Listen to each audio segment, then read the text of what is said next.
Hi, I'm Jim Martin at Mosport. Looking forward to a great weekend of racing. A little earlier, we had a race at Salt Lake City, Utah, at Miller Motorsport Park, a fabulous track, and a surprise winner, too. Can't wait for it. A triple header here today, the Pirelli World Challenge. World Challenge is underway. Deep on the right. They're still side by side. He may be going for second. Multi-class racing in the World Challenge is back. Coming up good.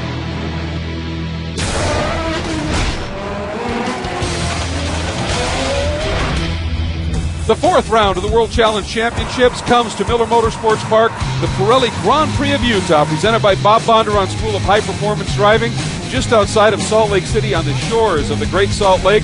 It may be in the desert, folks, but it is one of North America's finest motorsports facilities, and it's always a treat for us to be able to come here. I'm Greg Kramer, joined as always by Calvin Fish. Some of the world's greatest sports car drivers are here today, and if they can match what happened in the GTS class last year, where this guy, then five-time champ Petey Cunningham, got into a remarkable duel with a 17-year-old budding star named Ben Crosland, Cal. It was an exciting battle. You had the veteran Petey Cunningham on the verge of his sixth World Challenge title, duking out with the youngster. Ben has a lot of experience here at Miller, having run the Mustang Challenge Series, and here we see Petey getting really sideways there, trying to make a move, and ultimately it was the experience that played out on this day. And now we're ready to get underway with this race as the pace cars move out. There's the remarkable Nissan Leaf electric vehicle, our official safety vehicle in the background. We'll talk more about that. And James Safronis starts up front because qualifying was snowed out. First time this year on a road course as opposed to street courses. We wondered what he was thinking. Well, this is what I like. I love the high-speed stuff. In fact, this car excels in the high-speed stuff. We're a little down on power. We got 106 pounds of rewards weight. That's a little gift for doing well. But, you know, the GMG guys work tirelessly, and I always feel confident getting in the car that I'm going to have a great car, and it's always up to me to perform. And stop-tech brakes are going to give me the advantage in these braking zones. That's how we're going to keep these guys behind me, hopefully. 3 inches of snow hit the area on qualifying day. Qualifying snowed out, gridded on points. Pat Long, points leader, not here, so Safronis starts up front. There's our beautiful VW pace car. And we are getting ready for the start of this one for those special words. On behalf of Pirelli, Optima Batteries, and of course Bondurant, here is Andy Lee. Ladies and gentlemen, start your engines. We're about to go racing. Boy, that is a sound you'll love to hear. A great mix of equipment. It's the orchestra that comes to life. V8s, flat sixes, all different kinds of machinery. Absolutely phenomenal. Let's get you to that starting lineup. As I said, based on points. And so Safronis, with Pat Long not here, starts up front. Mike Skeen sits outside that front row. We go to row number 2, and you're going to see Tony Gaples having a wonderful season. And Jason Dasclos and a Viper, they have ruled here the last 3 years. Row number 3, Dino Crescentini, always very fast in his Porsche, and Johnny O'Connell, fastest of the caddy drivers. Then it's Randy Popes, the defending series champion, and Andy Pilgrim in the second of the Cadillacs in row 4. Row number 5, Tommy Dreese, his first full season of competition in World Challenge, and Pat Lindsay in that new Hawk Brakes Corvette. Then in row number 6, Fred Roberts, last year's 2010 Rookie of the Year in GT, and Jason Carter in his Racing for Our Heroes Porsche. Row 7, Tony Rivera. The Nissan GTR is back, and Kelly Collins filling in for Pat Long. We'll talk more about that. And then Steven Ruiz making his first start in the championship, and Sonny Whelan, a return. Great to see that. Charles Morgan inside of row 9, replacing Rob Morgan, a big story there. And George Whelan, Sonny's son, making his first start. Then in GT, Cal. Well, in GT, we got Paul Brown, our championship leader, alongside Eric Foss in the first of the non-big muscle cars, Petey Cunningham, alongside Jason Van Kluge. Then it's Ben Crosland, the youngster, had a great run here last year, of course, alongside Brad Adams in another Mustang. And then it's Nick Kasayan in the second of the HPD Acuras, alongside Richard Golinello. On the next row, Ernie Jakubowski, alongside Chris DeSalvo. And on row 15, we have Pratt Cole, who'll start alongside Tom Felt in the Honda S2000. Jordan Musser on debut here in World Challenge will start alongside Scott Bove.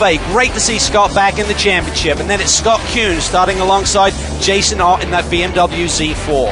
And the final GTS run will be Dan Spirick in another BMW on row 18. And outside of that 18th row, by virtue of point standings, is the pole sitter Lawson Aschenbach leading. Then Devin Cates and Ron Zitza, the two VWs, fill out row 19. Row 20, Rob Holland and Aaron Povoleto, both in the beautiful Volvo C30 front-wheel drive machines from K-Pax. Row 21, Christian Herbert is back after being forced to miss Long Beach, and Ray Mason, who had a great run at the opening rounds in St. Pete. Pat Sagan in the Honda Civic, and Eric Meyer, after that fraught start to the season, is back in his Zowie Racing Mazda. Chip Herr returns after missing Long Beach, and Carolyn Quila in her VW Jetta teammate Kazitza. Row 24's Brett Sandberg, a new team he's running with this weekend, and Rafael Navarro, R4 as they call him. And on the 25th row, Brandon Peterson replacing an ill Shea Holbrook, who is the winner at Long Beach. Now, this track has 15 very different challenging corners. For a look at our Cadillac CTSV key corners, here's Johnny O'Connell. All right, here we are at Miller Motorsports Park in Utah, and into the braking zone, hard on the brakes. We're down into third gear. These next corners, 1, 2, 3, very fun, very fast corners. We go into 2, running in third gear, sometimes fourth if your car's really working and you can carry your momentum. And now we're going into turn 5, which is probably one of the best overtaking areas on the racetrack. You're hard on the brakes, down in the second gear, into an increasing radius corner here, which is really kind of always fun because the corner opens up for you as you go through it. Up in the third gear, you bring it right about to the rev limiter, then hard onto the brakes for what can either be a single late apex or a double apex corner. Into turn 7, a really fun, kind of slightly downhill right-hand corner. Car's pushing out on you, you're losing the front grip on the front tires, then down in the third gear. They call this madness. Left, right, kind of waiting on traffic here. You're in the third gear, you're hard on the throttle here. Up in the fourth gear, now into turn 11. Hard on the brakes, and there's a little bit of elevation change there. You got to stay close to that curb, use the curb a little bit. This final last corner, trying to get a very late apex. Our last corner we finished in third gear. And then it's just up through that caddy gearbox all the way down this long straight. Now, you see the green flag at the back of the grid. We're ready to go. Calvin, we've always got some great looks from onboards from our friends at Racekeeper. Yes, it'll be awesome to be on board with these guys here today. In the top left, you have Lawson Oshimback, who leads the touring car points. Jordan Musser on debut here in World Challenge, top right in the Camaro. And at the bottom, Chris DeSalvo and Richard Golinello, both guys in GTS and both guys driving Mustangs here today at Miller. And, of course, we'll have some extra looks as well. Racekeeper giving us some great information. There is a look at the grid. As always, when the wheeling lights go out, we go racing. Round 4. And there we go. We're ready. Post is stationary. Absolutely Post is stalled. There's another car slow on the other side there. That's Pilgrim is stopped. Looks like... Pope's got nailed. Huge contact. Someone in the back of the pack there didn't have a view of Randy stationary in the middle of that front straightaway. That was a big impact, Greg. And look at the launch as well by Tony Gaples. What a season he is having in that Kleinschmidt Corvette. Jumps into second behind Sofronis. And Jason Daskalos in the Viper slips into third, Crescentini fourth, Mike Skeen right there in fifth. And then I think that's Johnny O'Connell in sixth. So this is exactly what Sofronis wanted to do. Without Pat Long here, Sofronis essentially comes in with a shot at taking the points lead with a good run. The best way to do that is lead from the front. Look at Crescentini down to the inside of Daskalos. That was close. It was very close. Dino, we know, is that all year long. That's right. I mean, Dino is super aggressive. Jason driving the... Oh! They tag! Boy, Daskalos Dino got in Dino and turned him around there, Greg, in turn 6. Dino able to gather it up, but just getting freight train. Oh, and he gets clipped there by Fred Roberts. That's ironic. That's Daskalos' teammate on the way through as well. So Dino drops back a ton, and already Sofronis now able to open the gap up a little bit on Gaples. And this is the day, as you said, he has to make hay. Pat Long is out of the championship round here. And Dino's see off Dino. again. I wonder if he's got damage, Greg. He got nailed a couple of times pretty hard there. He's got to wait, though. He's got to be patient. We've got a 50-car field here streaming through that corner. And 50 minutes of racing, that's the time limit, or down to laps. And right now, Sofronis holds that 3-car lead over Gaples. Let's go back, take another look at the start. There is the Volvo. Oh, he just stalled it big time. Yeah, he just suddenly had no drive there, so whether he stalled or maybe broke something. But here we see Pilgrim on the other side of the grid. Oh. He's slow to get away. Then you see DeSalvo get into the back of him. I think it looks like Lindsay's involved as well in the other CRP Corvette. This is on board with DeSalvo. You see the green. Oh, just straight into the back. He had nowhere to go there. Lindsay was to his right, and he just couldn't make the swerve over to the left side. Well, I think Chris may have been a little concerned because there was another GTS Mustang that was stalled, and he was avoiding that, then got clipped. Popes is out of the car. That's the good news, but big damage. And it looked like Lindsay might be okay until the contact, and I think that's what got him pitched into that machine. So obviously Cal under a full course caution. What a start for Randy Popes, the defending GT champion. It has all gone wrong in these first few rounds. horrible start to the season. We are under a full course caution at this stage, early in the going here in the 4th round at Miller Motorsports Park. And James Safronis leads it. Let's take a look at the drivers. In the GT and overall division, it's Safronis, Gaples, Daskalos, and O'Connell, your top 4. A look at the GTS class. It's Eric Foss, P.D. Cunningham with a good start to second, Jason Van Kluge, and Ben Crosland, who was so spectacular last year. And in the touring cars, Ron Zitza goes to the front over Rob Holland, Eric Meyer, and Lasse Aschenbach slips to 4th. And today's coverage of the Pirelli World Challenge Championships are brought to you by Sunoco, the official field of over 40 series of driving, racing, and winning. By the Cadillac V-Series, the 556 horsepower CTS-V coupe, sedan, and wagon, the world's fastest family of cars. And by Pirelli, power is nothing without control. Welcome back to the Pirelli Grand Prix of Utah, presented by the Bondurant School of High Performance Driving. We are under a full course caution where once again things have started badly for the K-Pax GT team and Randy Popescal. Just a tough deal. And here's a look at that car after that incident. Oh, just major carnage once again. I mean, that team keeps regrouping, but they need a break. I mean, everything seems to be going wrong for our GT championship winner from last year. Here we see it. The lights go out, and then you see Randy just stalls it. Well, something goes amiss anyway, and then the field is streaming by, and then suddenly Chris DeSalvo has nowhere to go and just absolutely crunches into the back of him. You see Lindsay there off to the right side. He really had no option there. And once again, for Randy Popes and this team, things have started very difficultly indeed. Here's Randy. Well, you know, the bad luck continues for the K-Pax Volvo team. I'm afraid something broke in the drivetrain right when I dropped the clutch, and I'm on the radio to my K-Pax team. I'm like, we broke. Don't hit me. Don't hit me. Don't hit me. And one of the Mustangs swerved right, and he didn't know I was there. And here we are. It's going to have to be next race again. We've had a tough year, but we're not giving up. The Volvos are tough. The K-Pax team is tough. And we're going to come on back, and we're going to win the next one.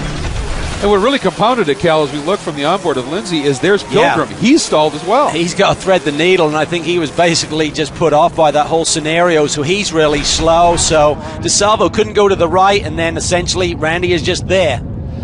And there is a look at Eric Foss, of course, a former Rookie of the Year in the touring car division, and now coming on board in the GTS, and has been a player right from the get-go in this machine. And as a result of all of this sort of early carnage, and one of the GTS machines was stalled, he starts right up front and is running there. Now on board with Dino Crescentini, who talk about an eventful start for this race. So he got into a bit of a shoving match with Jason Daskalos. Yeah, it was a great little side-by-side battle there through the first few turns. Here it is down into turn 6 after the hairpin, and Daskalos wants that inside line. Dino fought him hard to tell from that angle if anyone was at fault. I think you just got to give each other a bit more room there on these opening laps. Then he got grazed again by Roberts. Now let's look on board from Jason Daskalos as they come up. There's Dino.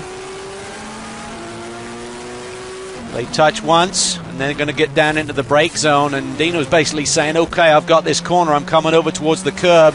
Jason just held his ground there.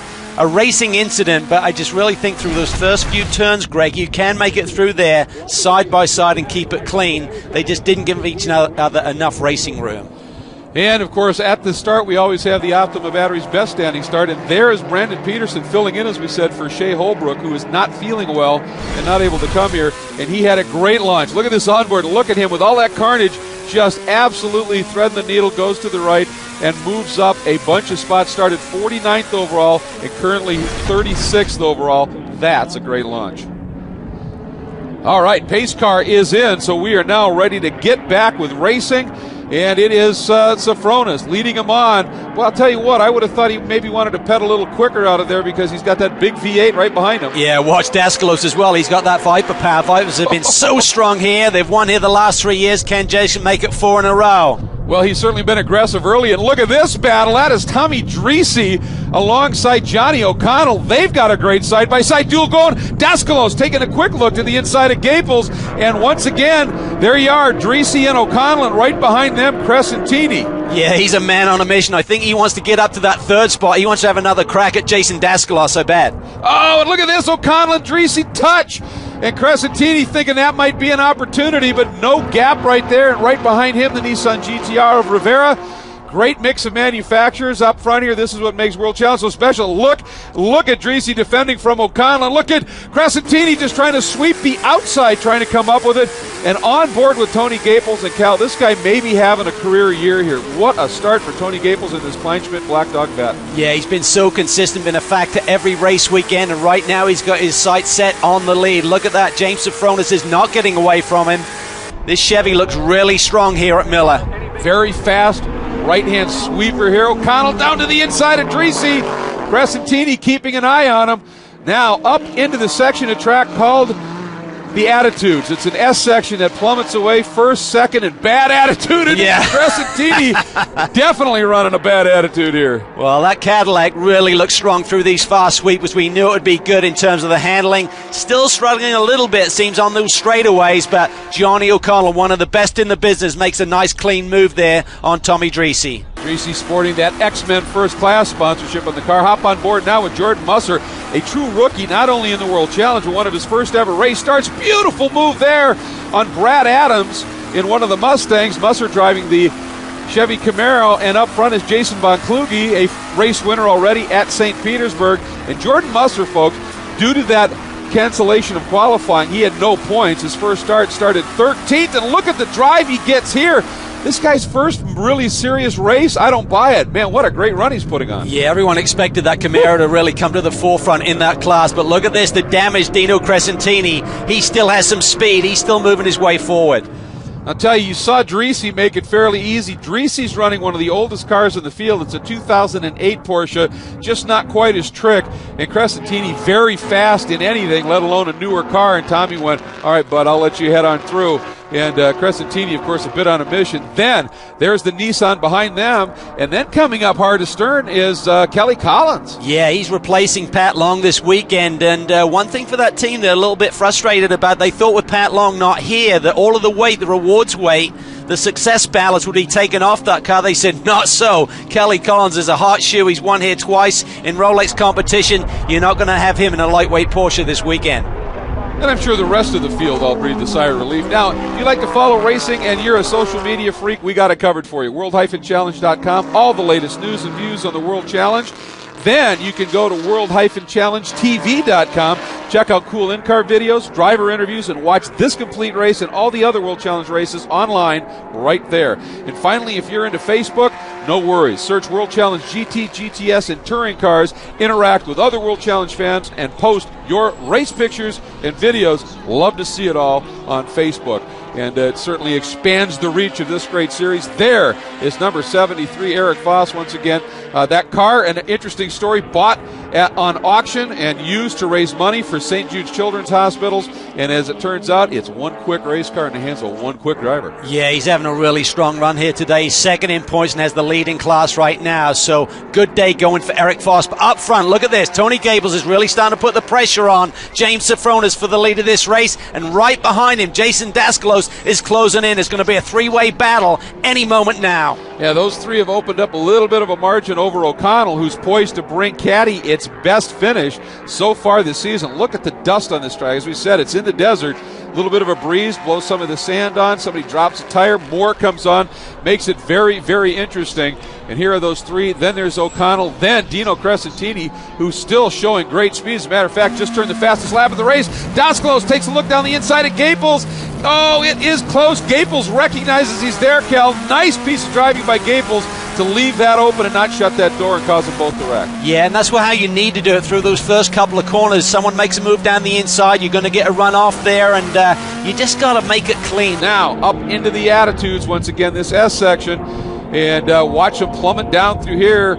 Sofronis, you do use a little bit of that curve. You certainly use a lot of that curve right there and then run wide and carry speed. And O'Connell has started to close it up, but he's bringing Crescentini with him. We've got a five-car battle for the lead here at Miller Motorsports Park. Sofronis, Daskalos, Gaples, O'Connell. Let's throw in Crescentini. It's that close. That's overall and GT and GTS Foss over Von Kluge, Cunningham, and Ben Crosland.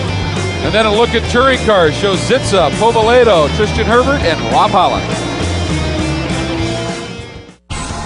Some phenomenal multi-class action continues to unfold here at the Pirelli Grand Prix of Utah, presented by the Bond Run School of High Performance Driving. You see Jason Daskalos has taken his Delsa Developments Viper to the lead, and the reason is they came up on the battle for the lead in the touring cars, and the Viper maybe a little bit better in traffic with more grunt than the Porsche. Cal, let's go back and take a look at that moment. Well, it's all about momentum there, and there you see James Sofronis held up just a little bit, and it was enough for Jason to make that power move down to the inside and held it nicely for the turn into the next corner. Boy, he just threw that Viper in deep on the nose on those brakes. That's usually Porsche territory, but he got a great run here.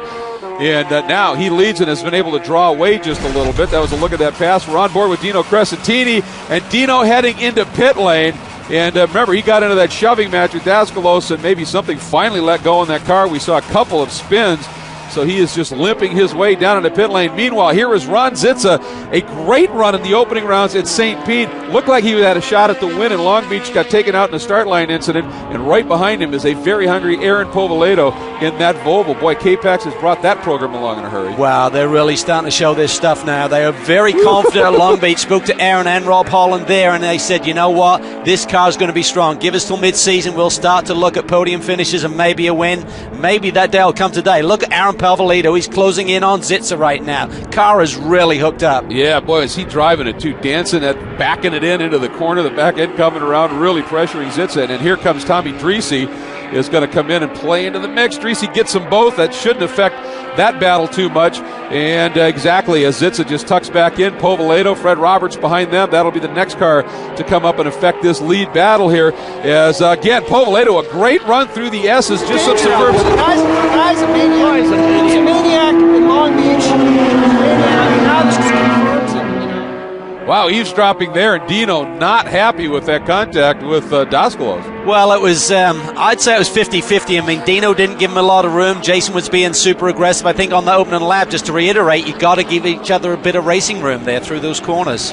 Well, and there's Daskalos just continuing his march through the pack, bringing Sofronis with him, and that is the lead. But now, let's get back to that incident with Dino and Jason. We were eavesdropping with Dino down in pit lane, but now I think we've got an opportunity to actually get an official word with him. Let's check in. We got Daskalos is being a complete asshole. Sorry to say that on TV, so I know this won't be recorded, but he's a danger to himself and everyone else there on the track. He's ramming everybody. He's very fast this weekend, no question about it, but he doesn't need to ram everybody, especially when there's nowhere to go. And I'm going to go protest him now, actually. So there was contact between your car and his on his way to the lead? Yeah, of course. That's why my bumper's coming off the car. So it came off the car because he hit me from behind. I mean, and apparently he hit my teammate as well. So he's going to get protested. Well, Dino obviously pretty hot, but of course there's two sides of the story. We'll try and find out to get a word from Jason Daskalos at the nearest opportunity. Meanwhile, we're on board with Jason, who's having himself one solid run right now up front. Meanwhile, there's a look at Scott Bove, and he is about to be swarmed by Tommy Dreese in that X-Men First Class Porsche. It's one of the Global Motorsports Group cars, and right behind him is Fred Roberts having a solid run as well. As they swing through, get around Scott, and Tommy and Fred continue their scrap at this point. Older Porsche and that Viper. And here is that GTS battle, and it is a good one. And Eric Foss, and look at Jordan Musser, Cal, from 13th now to 2nd. It's a remarkable drive by somebody with very little experience. It really is. He picked his way through that mess at the start, and he's made a great move up to 2nd. There we see two classes trying to play clean there. This is the TC leader, Ron Zitza. And there we see Rivera trying to make his way through without causing any damage. So this is just really hard around this racetrack. It's pretty wide open, but again, when you got three classes mixing it up for the same piece of racetrack, it gets a bit wild. Well, and right there, that Volvo is Rob Holland, Povaledo's teammate. Very experienced. He's driven lots of cars. A good one, perhaps, to tell us about this brand new Volvo C30 program. Hey guys, Rob Holland here, K-Pax Racing, the number 66 car here in World Challenge.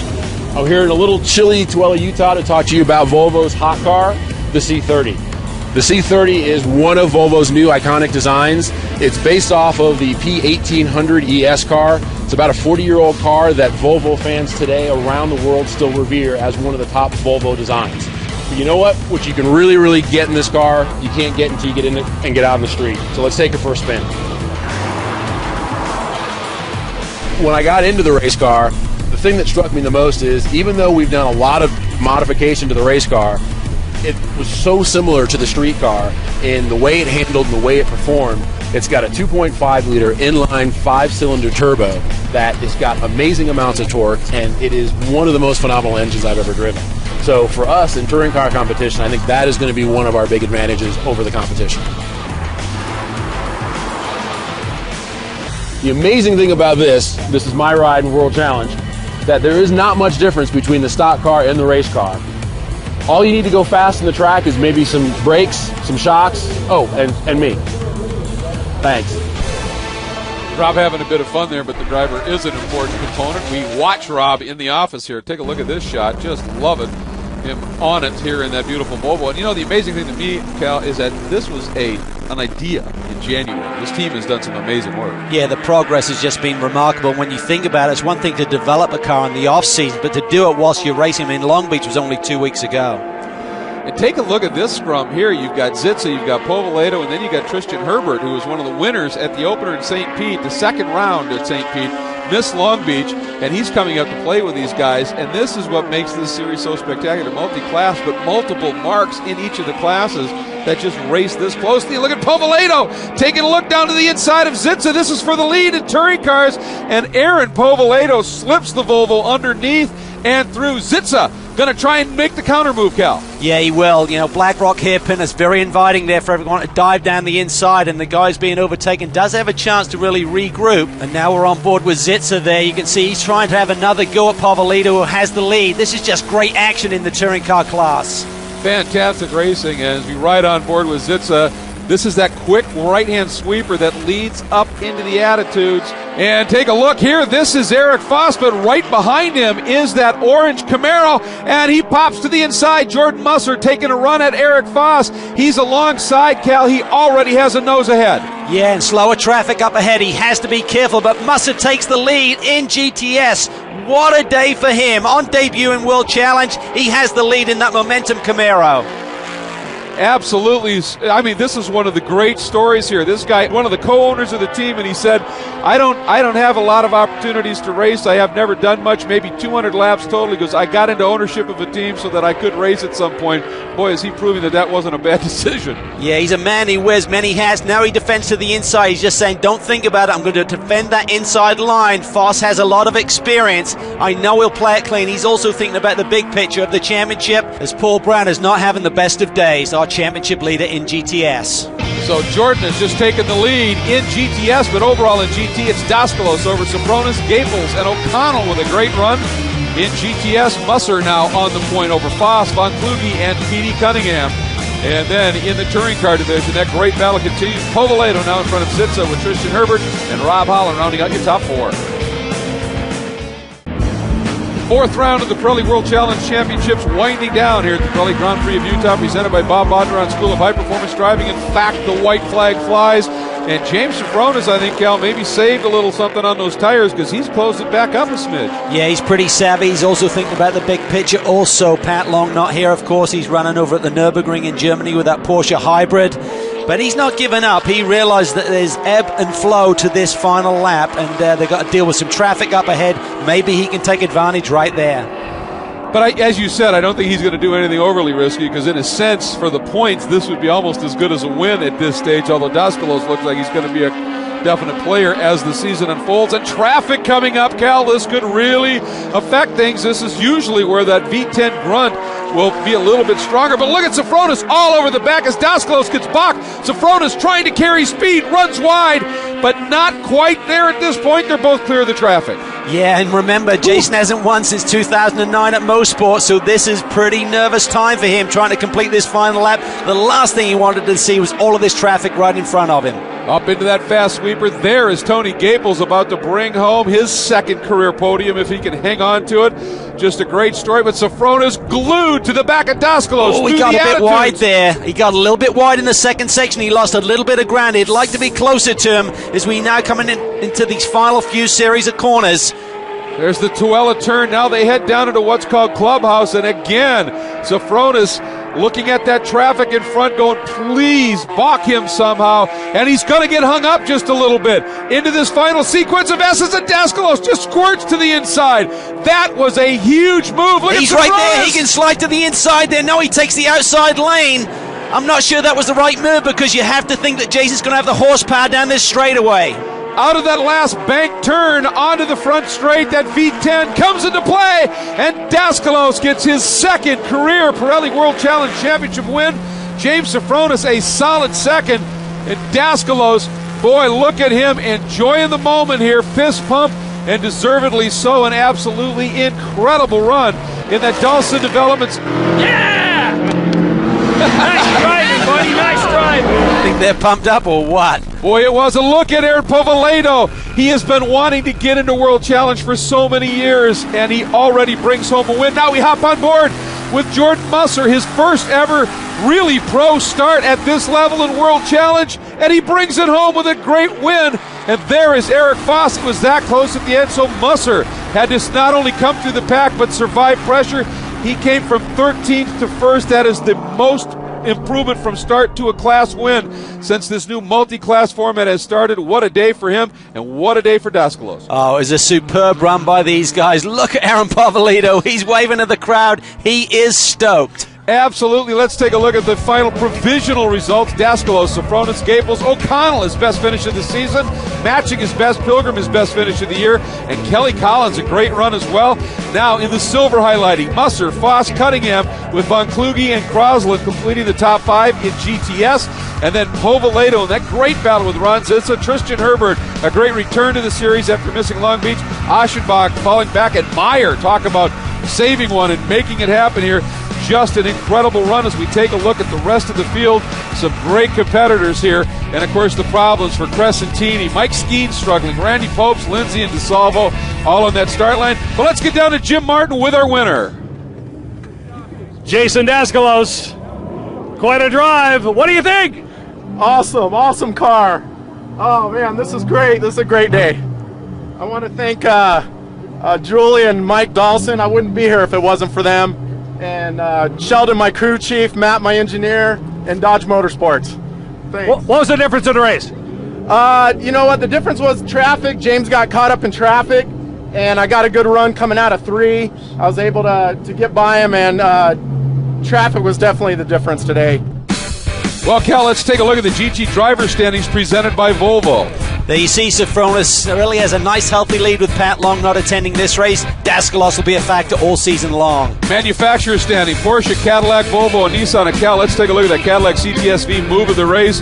It was all Daskalos. It was a fantastic move. Down into the hairpin, got a good run in traffic, slides it to the inside on James Safronis, and then has a nice little swerve out to the outside saying, don't think about it, buddy. And that earned him the Cadillac CTSV move of the race, and it was a brilliant one indeed. Now, here is Aaron Povaledo. A look at that finish in the checkered flag waving the first win for the Volvo C30. Jim has found him in victory lane. Aaron Povaledo, a great drive today in touring. Oh my God, where do I even start? K-Pax Racing, Volvo C30. I have raced at this track since the very first day it opened. This is the best darn car I have ever driven at this racetrack. And you know I've won here in Grand Am Cup cars as well.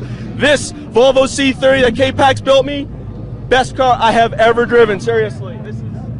It's all about this, Jim. It's all about this. And he's humble too. The driver didn't have a whole bunch to do with it. A great drive today. Let's take a quick look at the TC driver standings presented by Volvo. There you see Aschenbach out front on the back of a 4th place finish here today. Povaledo, though, closing in with a big win. Manufacturers, Volkswagen and Honda dead even on top of Volvo, who's closing in. Sunoco Hard Charger Award, Jordan Musser. Boy, did he earn this one. A great day for him, starting 31st, finishing 15th, but most importantly, he won the GTS class. This is one of the moves on his way through the pack, and ultimately this pass down into turn 1 on Eric Foss. And Jim Martin has found our GTS winner. Heck of a drive in the Camaro today. Oh man, I'm so excited. This has been a long time coming. My partner Ray and I started this team a couple years ago, and we're working so hard to be here. It was actually a last-minute effort. I didn't even have a license to drive an SCCA until this week. I believe I got it on Wednesday. So everything was a rush, rookie, trying to figure everything out. We have a couple regular drivers that run with us, and they couldn't make it to this event. So last minute, I said, you know what, let's throw the car on the hauler. A couple of my good friends volunteered to come out here. Cody and John Buck came out here and helped me out. With them, I couldn't even done it. So I can't thank them enough, and my partner in the company, Ray Butler, because without any of them, I wouldn't be here.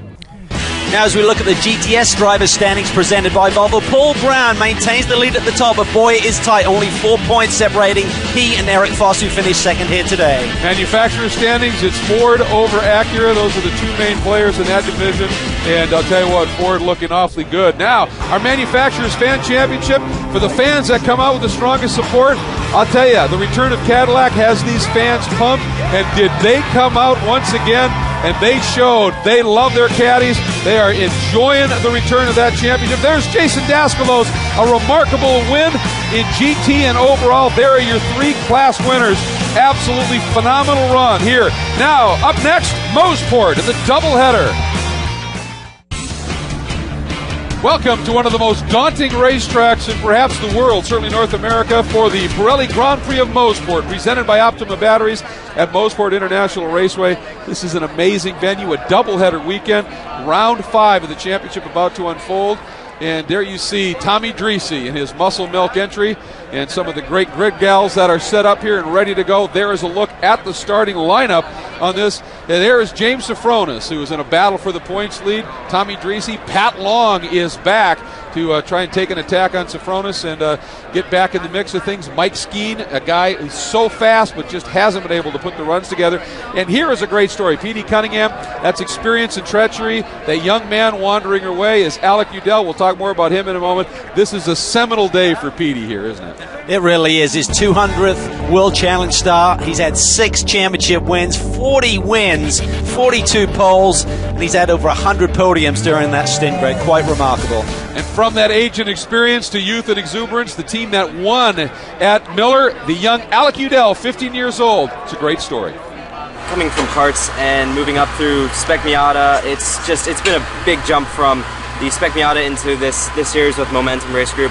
At 15 years old, what has to be done on an average race weekend? Do you end up doing homework in airports?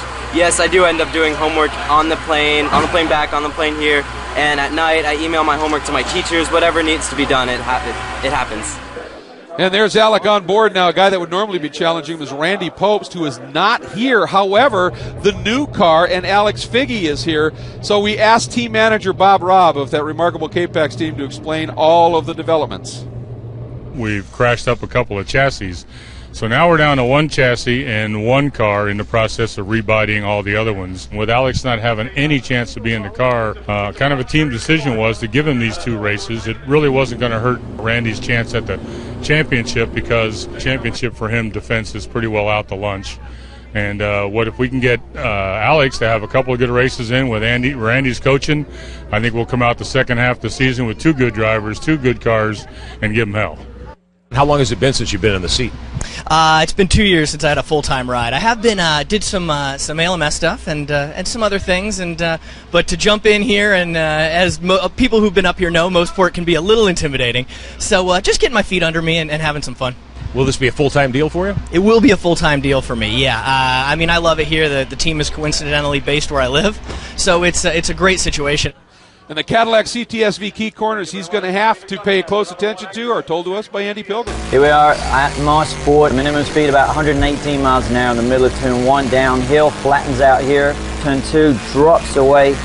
Very, very scary corner, really. It drops away off camber, the car slides here, it starts to grip, and you get back in again, 4th gear, 130 out of here. Down to turn 3, hard braking, turn it, slide around here. It's a little uphill, then it flattens out, and the car slides right to the edge of the track. Then we run up to the turn 4 down to the Moss Corner area, and it's almost flat out over here, 140 miles an hour. The track drops away, get down, heavy braking, hard into the hill here, up and over 5A into 5B. Drops away into 5C, car slides around, kick it out onto the straightaway. Bang into the brakes going into 8, 140 entrance, hard through the corner, hold it tight down to turn 9, brake, turn in about 85 through here, and then onto the front straight, and it's a great racetrack.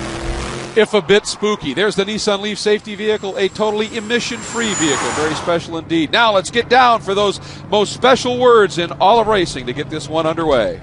Well, from our friends at Pirelli, and Optima batteries, and North American Cadillac and all the people here from GM in Oshawa, gentlemen, start your engines. And round 5 about to come to life. The engines are fired. The cars starting to roll off on their installation lap. Let's get you to the starting lineup. And a front row swept by the CRP Corvettes. Mike Skeen on pole. Pat Lindsay alongside. Great qualifying for them. Row 2, all Cadillacs. Johnny O'Connell with the best qualifying effort of the season, and Andy Pilgrim. Then Pat Long returns to the championship, and James Safronis, the two guys duking it out for the points lead. Tony Gaples, another great race, having an awesome season. And our most recent race winner, Jason Daskalos. Then Alex Figge in that Volvo with the new body style, and Tommy Dreese. Then Rob Morgan back on board as well, and Fred Roberts. And on row 7 is the front row for GTS, led by our championship leader Paul Brown, who'll start alongside Ben Crosland. Starting third in GTS is Eric Foss to the inside of the youngster Alec Udell. The next row, Chris DeSalvo recovers from a bump at Mellow. He'll start alongside 6-time World Challenge champ Petey Cunningham. George Winkler and Brad Adams on row 4 for GTS. And Nick Asayan in the second of the real-time Acuras alongside Ernie Jakubowski. And rounding out the GTS field is Artie Topi in another of the Momentum Camaros. Alongside him in row 12, pole sitter for the first time in touring cars, Povaledo, the most recent winner in that class, points leader Lasse Aschenbach, and Anthony Rapone make up the next row. Row 14, Tristan Herbert and Eric Meyer continuing a resurgence. Then Brett Sandberg running with Compass 360 and Rob Holland in the Volvo. Then Gary Kwok, local track hero here in the Canadian touring cars, and Ron Zitza, then Patrick Seguin and Kurt Langeveld, both of them top runners here in Canada over the years. Then Ray Mason and Carolyn Quila, Zitza's teammate, complete row 18. And in row 19, struggling a little bit, Devin Cates, one of the front runners in the touring car points. So now let's take a look at Petey Cunningham. And obviously he's had tremendous success here over the years with the real-time team, but struggling a little bit. And of course, as always, Cal, great looks from the Racekeeper quad box. And it'll be sensational here at this very challenging racetrack as you look at the quad box there. Bottom right, one of our GT runners, Rob Morgan, returns. He and his wife just celebrate the birth of their first baby boy. He'll be tired but ready to go. Alongside on the quad box, Eric Foss, second in GTS points. Artie Topi and Alec Udell top off with the Momentum Camaros. And those are the great looks. There is Kathy Malik from World Challenge giving the indication we are getting ready to go again. The wheel-in lights, when they go out, we go racing. 5th round of the championship about to unfold. The lights are on.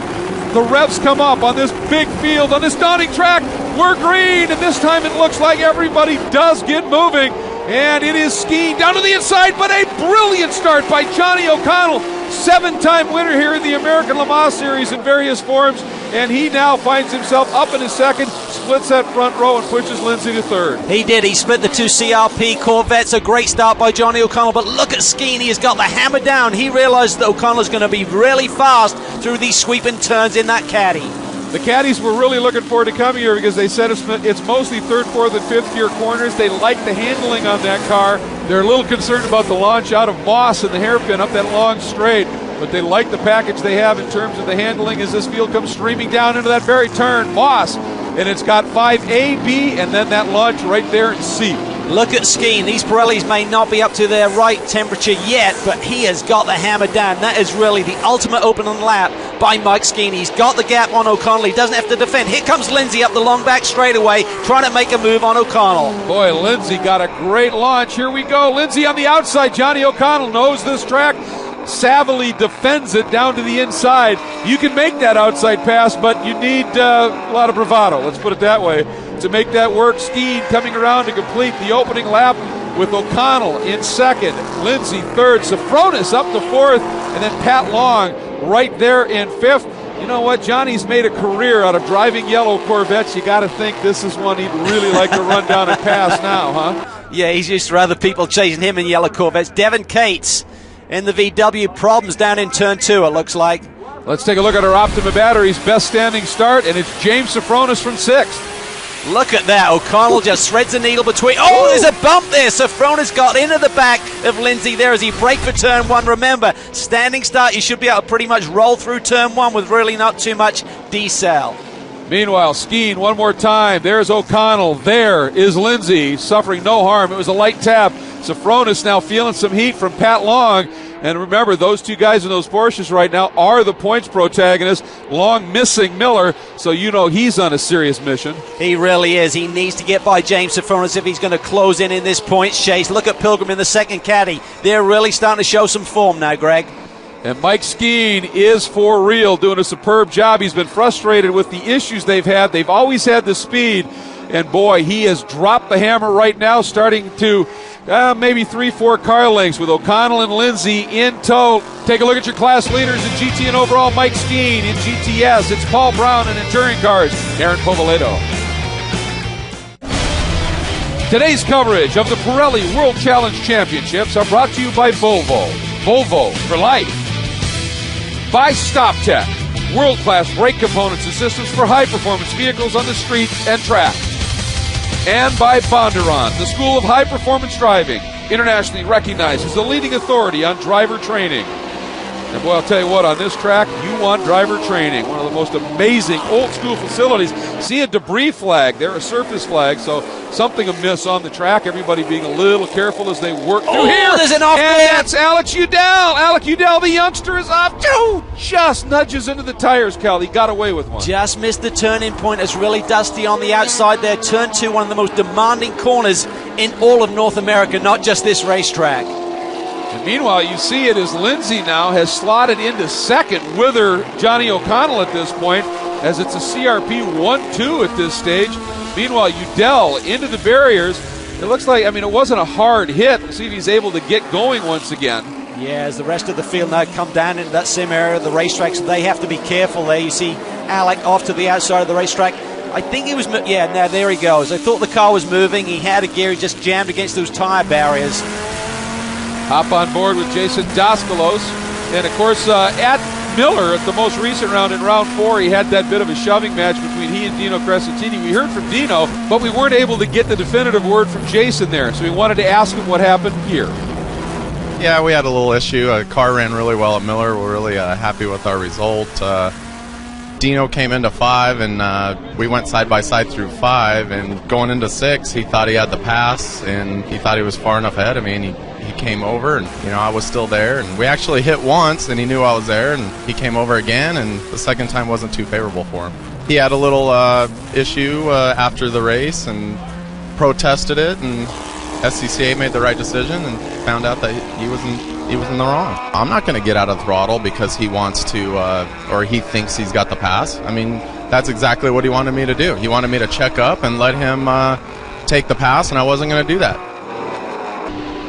As always, a couple of different viewpoints. Meanwhile, watching this battle here for the lead in the touring car class, Aaron Povoleto and this gentleman, Anthony Raponi, is absolutely locked up here. This guy is the reigning Canadian touring car champion and has a lot of laps around this Donnie Mosport track, but Aaron Povoleto calls it home too. He does, and anytime you have home track advantage, it's certainly big, but here at Mosport, I tell you, the first time I came here, it took my breath away. It's mind-blowing, particularly the elevation change. The camera really doesn't do it justice there as you leap over into turn 2. It's nuts. It's crazy. It's insane. And watching passes like that, inside, outside in turn 2, boy, I'll tell you, talk about white-knuckled on the wheel.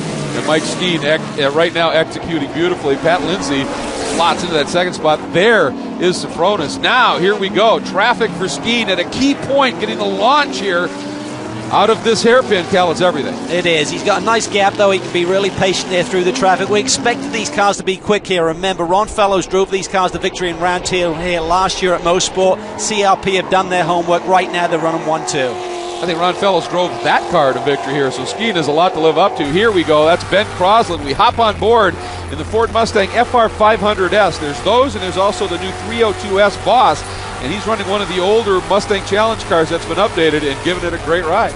This is that turn 2 area. Look at this. It's a double apex. You try and clip it there, then you tighten it back up as you go down the hill. Meanwhile, traffic again for the leaders. We're just bouncing around here because there's so much going on. And on this track, look at Lindsay. Here's the decision. Now, where do I go? Because it's this blind approach. Oh, and Alec Udell is off huge. And is this a similar section of track? We're on board with him here. Yeah, he's coming down into turn 2. There's traffic to the inside. Oh, he's in the grass already, it looks like.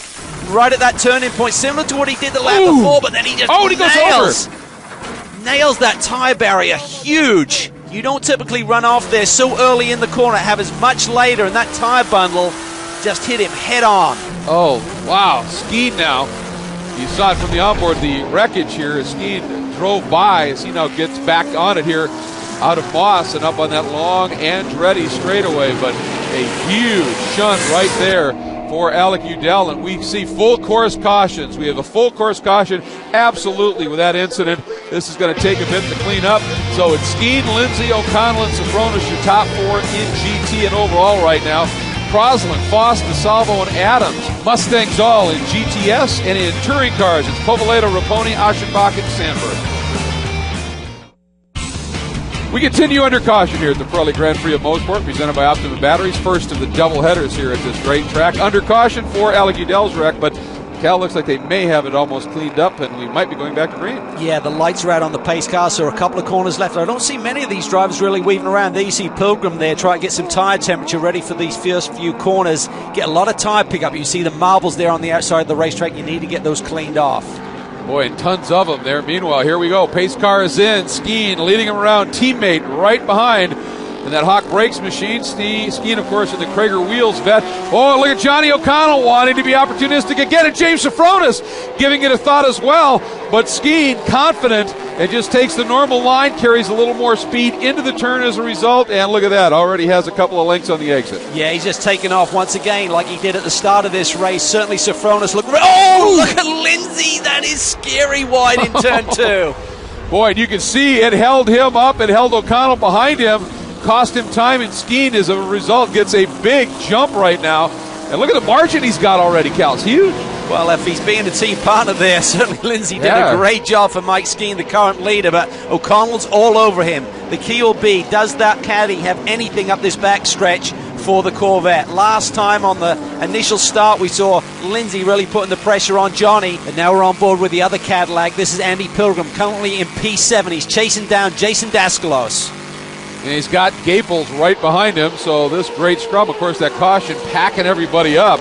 And right away, you see Skeen able to make that escape after that little moment by Lindsay in turn 2. But now Lindsay looks like he's starting to reel him back in again. He's gapping O'Connell, and then Sofronis still feeling the heat from Pat Long, and then Daskalos. Just some great racing, and once again, while it might be the 2 Corvettes leading, you look behind them. You've got a Vet, you've got Porsches, you've got Vipers. Just this great mix of machinery in this class. In fact, all 3 of them. Absolutely. I'm a little surprised that Pat Long is not more of a factor here in the early going. Of course, he dominated in the season opener, but right now maybe just biding his time.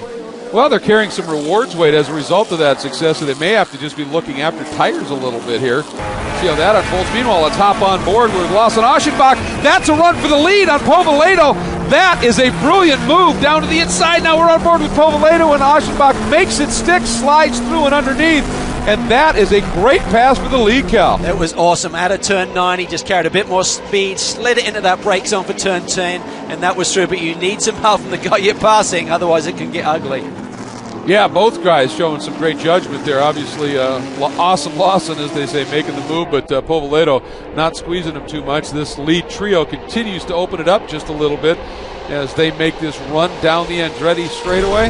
Just all power. Now, leading up to that great pass for the lead, watch this action back in Moscow. Watch Rapone. He gets into the back of our GTS leader there, Ben Crosland, gets him rotated, but look at that, allows Lawson Aschenbach to get a nice run up that long Andretti straightaway.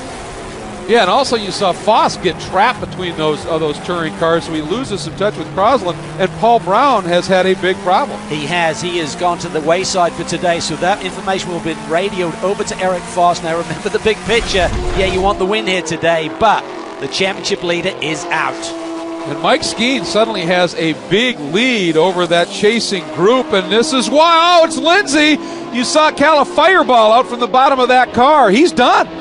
He is, and the big concern is he may have dropped oil right in turn 1, one of the fastest corners here at Mosport, and that'll be a concern for everyone who's following through that corner. But what a disappointment. Here we see the smoke. We're on board with Sofronis. Look up ahead. There's Lindsay off to the outside. Maybe he's off the racing line at the critical part. You don't want to be in the oil right where the car is loaded. Boy, good luck there. So it's now Skeen, but O'Connell up in a second. Then Daskalos and Sofronis. Then it's Crosland, Foss, DeSalvo, and Cunningham in GTS, and in touring cars, Aschenbach, Povoleto, Rapone, and Sandberg. Closing in on the finish of this 5th round of the championship, the Pirelli Grand Prix of Mosport, presented by Optima Batteries. And with Lindsay's issue, Mike Skeen has some room, but Johnny O'Connell is suddenly throwing down some very quick laps, and he may have been saving that caddy, Cal.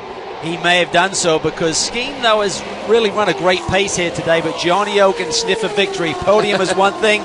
Victory is what it's all about. He's won here 7 times before, as you said, in ALMS. He wants another one. And they're coming up on that lead battle in GTS, so those guys are in their own little war, but there's some space between them, and Keen times that move into turn 8 beautifully. That caddy looks really awesome through these fast sweepers here at Mosport. Again, we talked about it before, down these long straightaways. Hurts a little bit there, but it's all about the balance, the different venues that we run throughout the course of this schedule. It's all about having a quality there. Well, they gave the Cadillac, a little bit bigger restrictor, but they added 100 pounds, and they said we could move the ballast around, gave the handling, but they're still slightly down in straight line, aren't they? Weight will typically slow you down, Greg, but when you can use that balance to fine-tune the race car, and where you put the weight will typically give it a bit more grip and settle things down. So a lot of experience on that caddy crew. I'm sure they've done their homework. And, of course, one thing in the World Challenge is you can get lots of information from Twitter. And, Cal, I know that you have been a recent convert for Twitter and find it very, very informational. It's awesome. A lot of the drivers place regular tweets, so you can get the inside, both personal and racing information. Is a great resource. So, folks, if you want to enjoy some of the Twitter action, just join the Twitter Challenge for World Challenge. It's the Twitter account at twitter.com/WC Racing. You can receive instant updates on race weekends from the series. I think I got to do that too. And if you like fantasy sports, we'll enhance your World Challenge racing fun by visiting world-challenge.com/fantasy league, presented by Bondurant. Join the league today for your chance at a 4-day Bondurant racing school program valued at $5,000, and you can get out there and drive some cars really quick too. Johnny O'Connell working traffic, boy, trying everything he can to try and stay with Skeen, and he just can't. Now Skeen got a nice run there through the traffic. 1 lap to go. Johnny O's got a big gap to fill here on this final lap. Down through turn 1. Boy, Johnny has been through here so many times. We kind of were joking about it earlier in a yellow Corvette, and now he's chasing one here down into that turn 2. Saw the brake lights flash there momentarily. He probably just touched those. You definitely want some anchors when you get down into these high-speed sections. Meanwhile, let's hop on board with our GTS leader, Crosland, the young rookie, 18 years of age, doing a brilliant job. And you can see Safronis in 5th. Coming by, there's Andy Pilgrim looking to get a second straight top 5, and Crosland coming up on his own traffic. Yeah, and he has to be careful because Eric Foss is not that far behind, so there's a lot of pressure on this young man as he tries to finish off the job here. Yeah, Foss pretty experienced in this series, maybe not in these cars. Crosland actually would have the edge there. It's an interesting mix. This is Moss. There's the approach. Now you're 5B, and then here's that key exit 5C and that climb. It goes up about a 10-story building here, and that's the margin. It is close, Cal. It is. It's down to about 5 car lengths here, but he should have enough. There's no real slow traffic in front of him. He should be able to run at his own speed, but Skeen here through the final couple of corners, boy, has he been in control here today, Greg. He has dialed it. There is nice to see Eric Meyer in that Zowie entry, that white Mazda, back on form a little bit, but Skeen last time out of the 10th turn onto the front straight. The checker flies, and Skeen finally, after showing all the speed, gets a win. O'Connell second in the Cadillac. That's huge. Dascalos third, and the best run by far for Caddy at this point of the season. But Skeen getting the win. Boy, he's been waiting for this one. They've been quick, just had those little reliability issues. Meanwhile, here's Crosland, Cal. Can he hang on? Yeah, Foss is close, but what a day for this young man. His first victory in World Challenge. Superb performance. Yeah, he narrowed it down to 3 car lengths. So Crosland feeling some heat, doing a nice job at this stage. And here's Aschenbach, nobody in front of him. Boy, in the last lap, when you're leading and you've got some guys fairly close at hand, that's what you want to see. Aschenbach, clear run through this last turn and putting Honda back on top. Here he is. And boy, did he open up a margin. There's Raponi in second. Povaledo coming across the stripe in third. Another good solid run for him after the win out in Miller. So let's take a look at how it finishes. Here it is Skeen, O'Connell, and Dascalos overall, and in GT, GTS, Crosland, Fossa, DeSalvo. Great run by DeSalvo. And Aschenbach, Raponi, and Povaledo, your podium in the touring car class. So absolutely some phenomenal racing here for Anthony Raponi, the defending touring car champion from Canada, coming in with a great run. There is Skeen enjoying the moment here with this win. Your hard charger, the Sunoco hard charger, Gary Kwok, started 32nd, finished 24th. Another Canadian touring car vet. Yeah, he knows this racetrack like the back of his hand also, and he certainly showed it here today. All right, let's get down to Victory Circle. Jim Martin is with our winner. Mike Skeen. Wow, what a great drive. Oh, thanks, man. We had a great start. Held the lead through turn 1, which was most important. Couldn't really pull away from the guys until we got to traffic, but got a couple lucky breaks, got the guys, and was able to hold on. Very happy for these CRP guys. It's been a tough year, and it's glad to have the Cragar Wheels Corvette back in victory lane. And Cadillac's return has taken a huge step here. You know, a really good result for us. That was literally everything we could do. You know, you got to tip your hat to the guys, you know, driving the Corvettes. Damn it, I hate following a yellow Corvette. And but you know what? Really proud of everyone. You know, my crew chief Mike West has just been giving me a great car all year long. So it's good to you know, for him and everybody at Cadillac get a good result. And speaking of Cadillac, how about the Cadillac CTSV best move of the race? Aschenbach. It was down into turn 10, slides it under Aaron Pavolito. Superb move, and he went on to take the win. And Ben Crosland wins in GTS, and Jim Martin has caught up with both of them in Victory Circle. Well, congratulations, guys. Great drive by one and all. GTS first, Ben Crosland, a terrific drive in the Mustang. Yeah, the race just came into my own. A couple of people had some troubles, and then towards the end, really a battle with Foss, and it was a great run with him and great driver, and just really happy right now. So RP Motorsport put together a great car and lasted the whole race, so can't ask for anything else. So. Hey, as far as great battles, oh my gosh, your battle started on turn 1. Absolutely, yeah. The touring car field is so close, and the series has done a good job of managing the whole car, or all the cars and so forth. So, really proud of this win. I gotta say hats off to the Compass 360 Racing, Honda Racing, HPD guys. Our car was just awesome all weekend, and all our partners, Pelote, OMP, Corsa Car Care, and Hartman Luggage. I mean, I got nothing but great things to say about these guys. We lost it a little bit right at the beginning. I got a little loose and lost a few spots, but I just stayed with it and tried to push hard, and everybody raced really clean today, and I was really happy and proud of this. So hats off to everybody else too. It was a great race. And a big day for Corvette enthusiasts as they clinch the Manufacturers Fan Championship Award. Watching their cars compete here, they won 1-2 for a lot of the race and ultimately clinched the win with Mike Skeen. Boy, they had a lot to cheer about, certainly. There is Mike getting the win. The question is, can he do it again? Because round 6, the second of the doubleheader, coming up next here at Mosport. Don't go anywhere. We are back at Mosport, and it is time for the 6th round of the championship, the Pirelli Grand Prix of Mosport, presented by Optima Batteries. There is James Safronis. There is Tony Gaples as they are getting ready to go after it. Both of them looking for a little bit more speed, obviously. Pat Lindsay in that Hawk Brakes Corvette got it fixed. It's coming back out. The Pirelli World Challenge girls. There is the guy who controlled things yesterday. What a run he put together. Pat Long is going to be pressuring, but Jim Martin, weather looks a little sketchy. Hi, guys. Standing on the grid before race number 2 here at Mosport. It really hasn't rained all weekend long, but it's just started to sprinkle. Not enough that everybody's running to the paddock area to change tires yet, but everybody's ready for it, and the weather is changeable. All right, thanks very much, Jim. There's look at Paul Brown. Like Lindsay, had motor problems yesterday. Good to see him on the grid. And, of course, one of the big stories yesterday, Cal, was a huge incident. Yes, young Alec Udell got it all wrong going down into turn 2, one of the most treacherous corners on this racetrack. Gets off in the grass, hits the tyre barrier hard. We had a chance to catch up with him to see how he's feeling. One